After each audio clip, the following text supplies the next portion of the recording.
Assalamualaikum wanita yang cantiknya berakreditasi B. Assalamualaikum warahmatullahi wabarakatuh. Perkenalkan, nama saya Arisa Palita Yumna dengan NIM 2023010094 dari kelas 2C.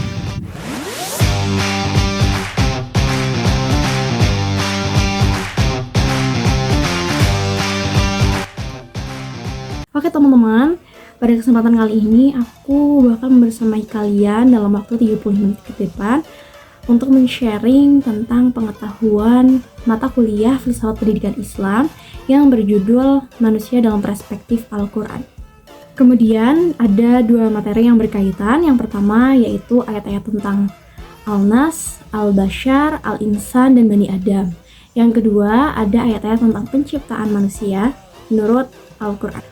Sebelum mengenal lebih jauh, alangkah baiknya kita harus mengetahui dasar-dasar dari mata kuliah yang akan kita pelajari. Yaitu yang pertama yaitu dasar pengertian dari manusia sendiri.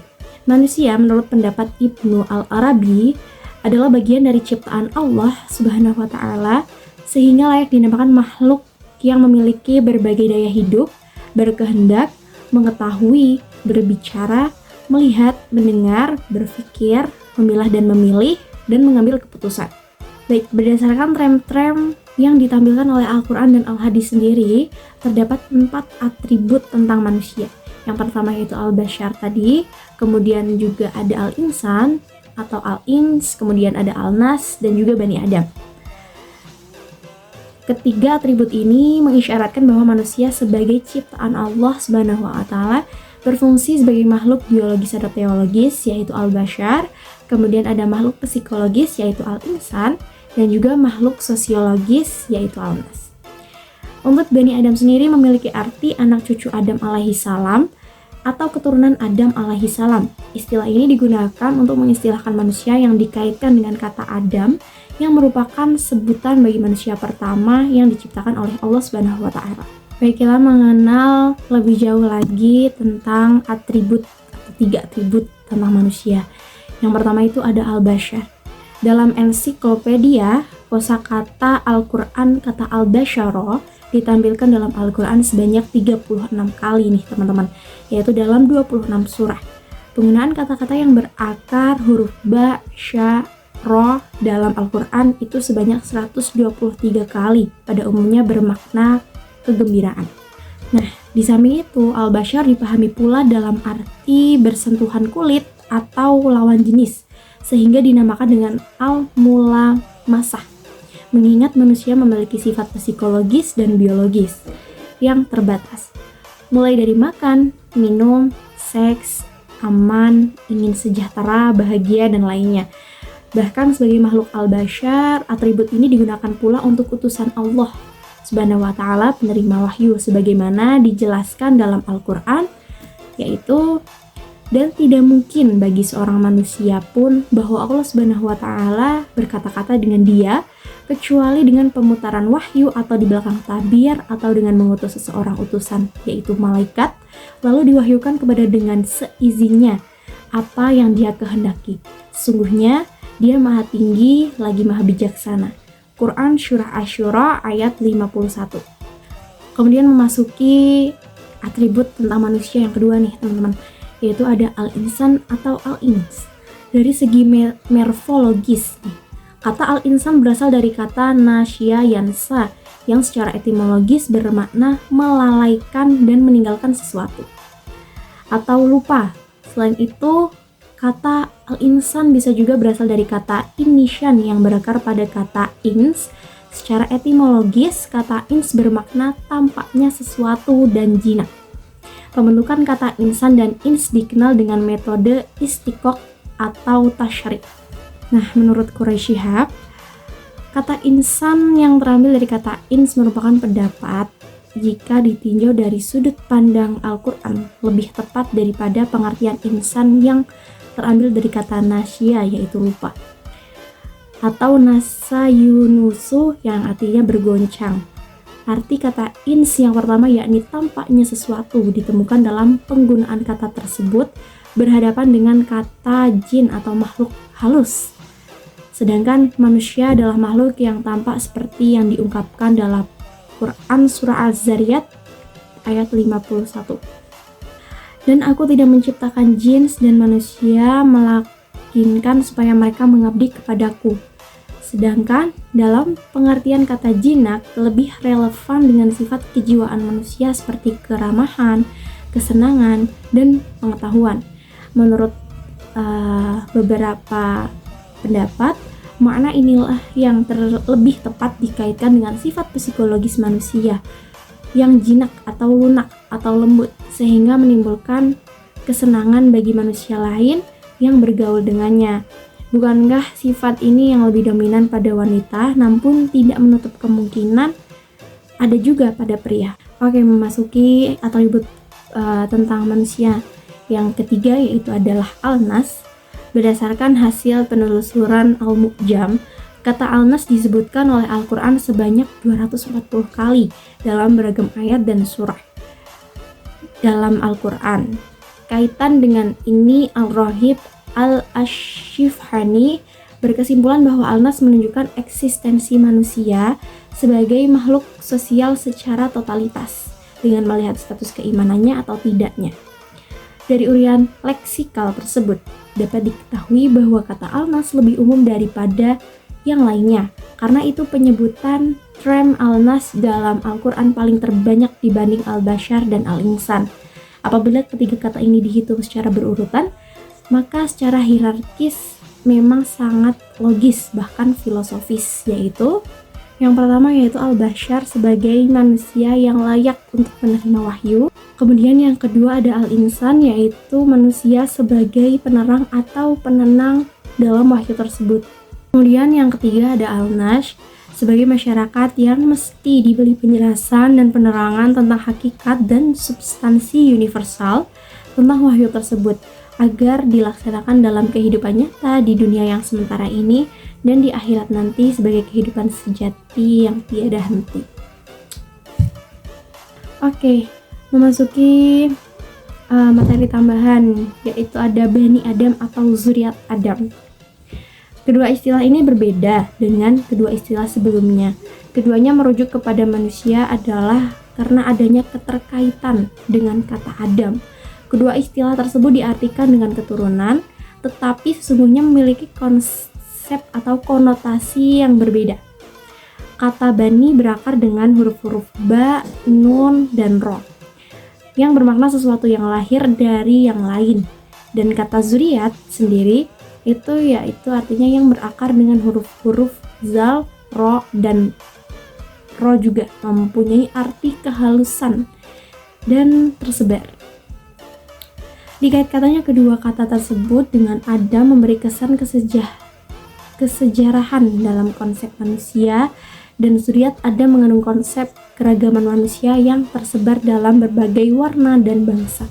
Nah, hal ini teman-teman disinyalir dalam Quran surah Al-Rum ayat 30 dan Quran surah Al-Fatir ayat 35. Artinya, dan di antara tanda-tanda kekuasaannya ialah menciptakan langit dan bumi dan berlainan bahasamu dan warna kulitmu. Sesungguhnya pada yang demikian itu benar-benar terdapat tanda-tanda bagi orang-orang yang mengetahui. Quran surah Ar-Rum ayat 30. Kemudian yang kedua, dan demikian pula di antara manusia, binatang-binatang melata dan binatang-binatang ternak, ada yang bermacam-macam warnanya dan jenisnya. Sesungguhnya yang takut kepada Allah Subhanahu wa Ta'ala di antara hamba-hambanya hanyalah ulama. Sesungguhnya Allah Maha Perkasa lagi Maha Pengampun. Quran surah Al-Fatir ayat 35. Oke, memasuki materi yang kedua yang masih berkaitan dengan poin A yang tadi, yaitu tentang ayat-ayat penciptaan manusia. Untuk pembahasan yang pertama ini, yaitu ada proses penciptaan manusia dari saripati tanah. Pada ayat Al-Quran surah Al-Mu'minun ayat 12-15, Allah Subhanahu wa Ta'ala menyebutkan secara garis besar semua tahap yang ditempuh oleh anak manusia sejak sebelum menjadi nutfah, bahkan sejak manusia masih menjadi tanah dan air, sampai pada saat kelak dia dibangkitkan di hari kiamat nanti. Dan sesungguhnya kami telah menciptakan manusia dari suatu saripati berasal dari tanah, Kemudian kami jadikan saripata itu air mani yang disimpan dalam tempat yang kokoh, yaitu rahim. Kemudian air mani itu kami jadikan segumpal darah, lalu segumpal darah itu kami jadikan segumpal daging, dan segumpal daging itu kami jadikan tulang belulang, lalu tulang belulang itu kami bungkus dengan daging, kemudian kami jadikan dia makhluk berbentuk lain. Maka Maha Suci Allah, pencipta yang sangat baik. Kemudian sesudah itu sesungguhnya kami sekalipun benar-benar akan mati. Quran Surah Al-Mu'minun ayat 12-15. Nah teman-teman, makna dari ayat di atas ini jika kita pahamkan secara akliyah semata tidak akan pernah tuntas. Di dalam ayat-ayat itu jelas terlihat bahwa Allah menciptakan manusia tidak sekaligus, melainkan secara berevolusi. Mulai dari saripati tanah, kemudian nutfah, darah, daging, kemudian tulang juga, menjadi manusia yang utuh. Setelah itu baru ditiupkan ruh. Hal ini dikuatkan dengan firman Allah di dalam surat Nuh ayat 14. Dan sesungguhnya Dia, Allah, telah menciptakanmu dengan berevolusi. Adam, manusia pertama, maka proses evolusinya hingga menjadi manusia yang sangat utuh nampak sedikit rumit. Evolusi tersebut berlangsung dalam kurun waktu yang sangat lama dan melalui tahapan-tahapan yang panjang. Pada setiap tahapan terjadi apa yang disebut dengan mutasi genetika. Dengan demikian lahirlah makhluk baru yang berbeda dari makhluk sebelumnya, yaitu yang dinamakan Adam atau manusia pertama. Kemudian pembahasan yang kedua yaitu proses penciptaan manusia dari janin atau dalam rahim. Yaitu Al-Quran menyebut ovum dan sperma sebagai ma'in, mahnain, air yang hina. Itu terdapat dalam Quran surat Al-Sajdah ayat 8. Kemudian ovum dan sperma masing-masing ditumpahkan melalui senggama, lalu bertemu di tubah falopi atau saluran telur dan bercampur menjadi satu. Keadaannya berubah menjadi nutfah. Menurut Al-Quran, nutfah ialah berasal dari air mani atau ovum yang ditumpahkan ke dalam rahim. Quran Surah Al-Qiyamah ayat 37. Ovum yang telah dibuahi disebut zigot dan terdiri atas bahan genetik dari wanita dan pria. Menurut Al-Quran, Allah menciptakan manusia berpasang-pasangan, laki-laki dan perempuan dari ovum dan sperma yang ditumpahkan. Quran Surah Al-Najm ayat 45-46. Kemudian keduanya bercampur yang disebut min nutfah amsaj. Quran Surah Al-Insan ayat 2. Dan ditentukan kadar kromosom dan sebagainya.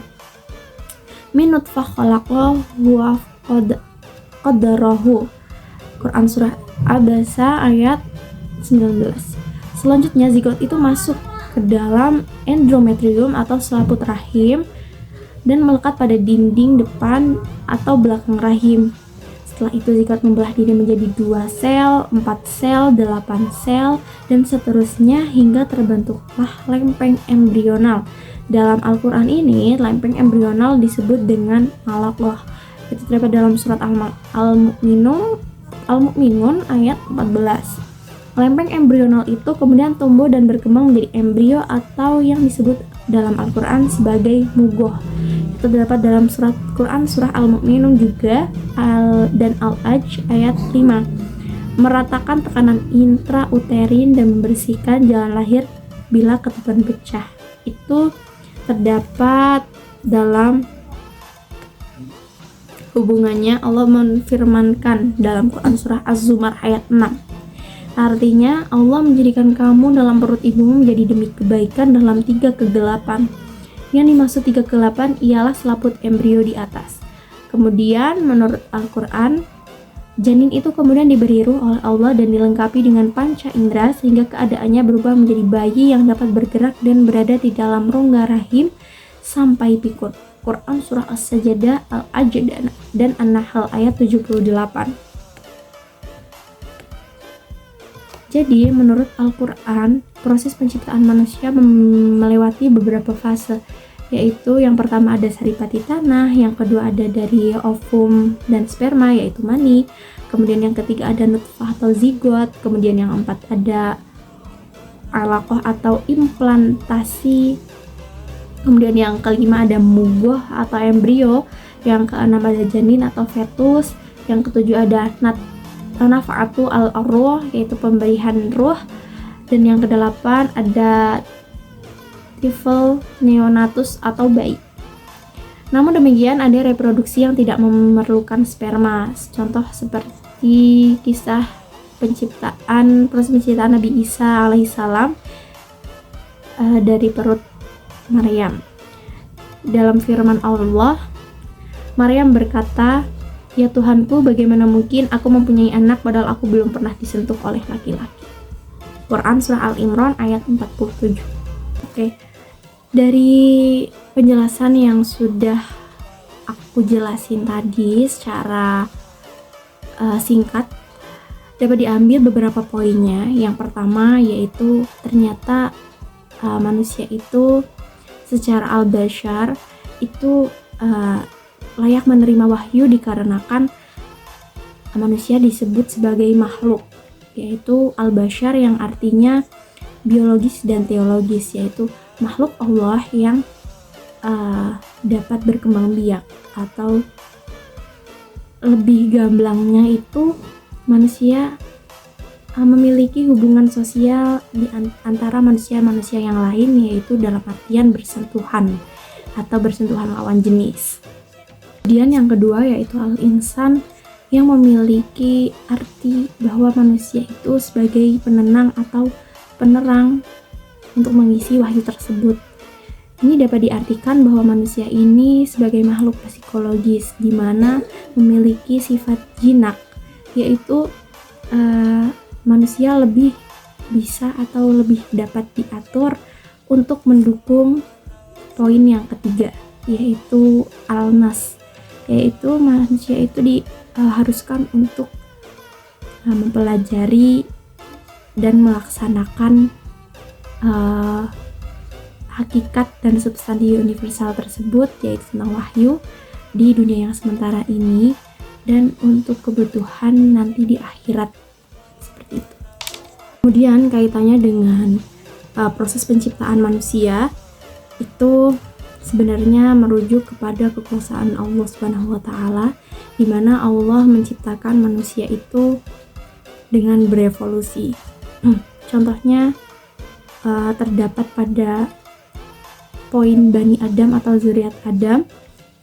Di situ dapat dilihat bahwa Allah Subhanahu wa taala ini benar-benar menciptakan manusia dengan sangat teliti. Yang pertama harus menciptakan atribut-atribut tentang manusia terlebih dahulu, yaitu seperti tadi al-bashar, al-nas, al-insan.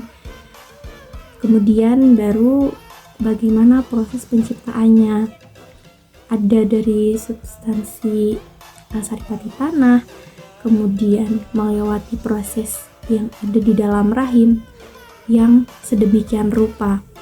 Jadi sebenarnya dalam materi kali ini terdapat poin yang sangat penting, yaitu bahwa kita diperlihatkan untuk melihat kebesaran Allah Subhanahu wa taala dalam penciptaan manusia.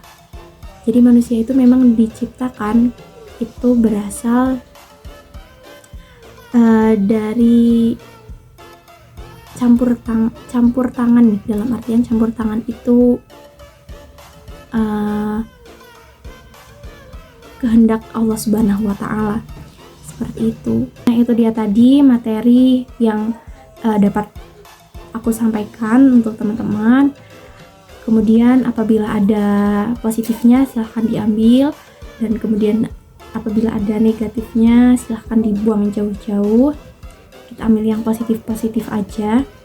Kemudian selama 30 menit terakhir mungkin ada beberapa kata atau kalimat yang tidak baik. Saya mohon maaf sebesar-besarnya dan mohon dikoreksi juga. Kemudian juga mohon maaf jika materi atau penyampaian yang saya jelaskan ini agak belibet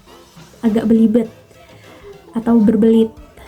Mungkin dapat disimpulkan dari pendapat masing-masing ya teman-teman. Oke, cukup sekian. materi pada kali ini itu saja yang bisa dapat saya sharing ke kalian. Selebihnya terima kasih dan mohon maaf. Assalamualaikum warahmatullahi wabarakatuh. Thanks for watching. Dadah.